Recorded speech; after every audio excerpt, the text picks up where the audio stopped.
Night with a major shift in masking policies just in from the CDC. The new guidance now only recommends wearing masks indoors for areas in a high category for COVID transmission. This includes schools.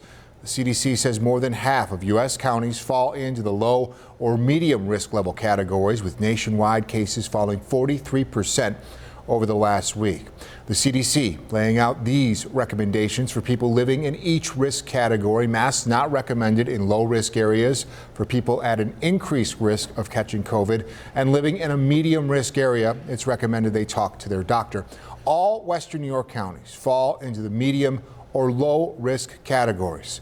New York State seeing its COVID numbers improve to 6-month lows. The statewide 7-day positivity rate now under 2% for the first time since late last July.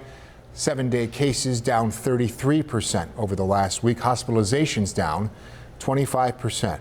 Today, I spoke with local officials about Western New York's next moves as we prepare to potentially enter this next phase of the pandemic. I think we're in a better position than we've been at any stage in this pandemic.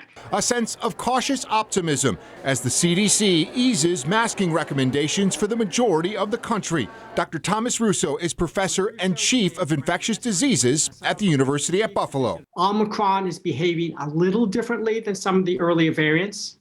Cases are falling rapidly across the country, and a number of other states, including here in New York, have already dropped some of our mask mandates. The new CDC guidance for masks now considers 3 factors: new COVID hospitalizations, hospital capacity, and new COVID cases, shifting the focus from daily spread to the more severe impacts of the virus. They want to shift to making sure that individuals are not at risk for developing severe disease, hospitalizations, and death. The new CDC guidance also recommends easing masking in schools that are not in high areas of transmission.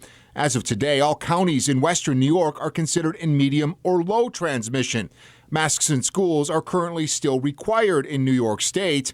Michael Cornell is president of the Erie-Niagara Superintendents Association and believes a lifting of the school mandate is a long time coming. The facts make it such that it would be very, very difficult to understand a fact-based, experience-based rationale for continuing a mask mandate for even one more day. Governor Kathy Hochul has said she will revisit the mask mandate for schools in early March. Cornell believes the long-term impact of masks on students needs to be considered. We've carried forward with this universal masking in schools for a long time, and as though it's a zero-cost intervention, as though it has no developmental consequences for kids.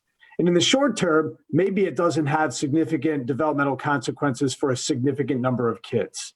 But 2 years of masking in school, I don't think anybody really envisioned that.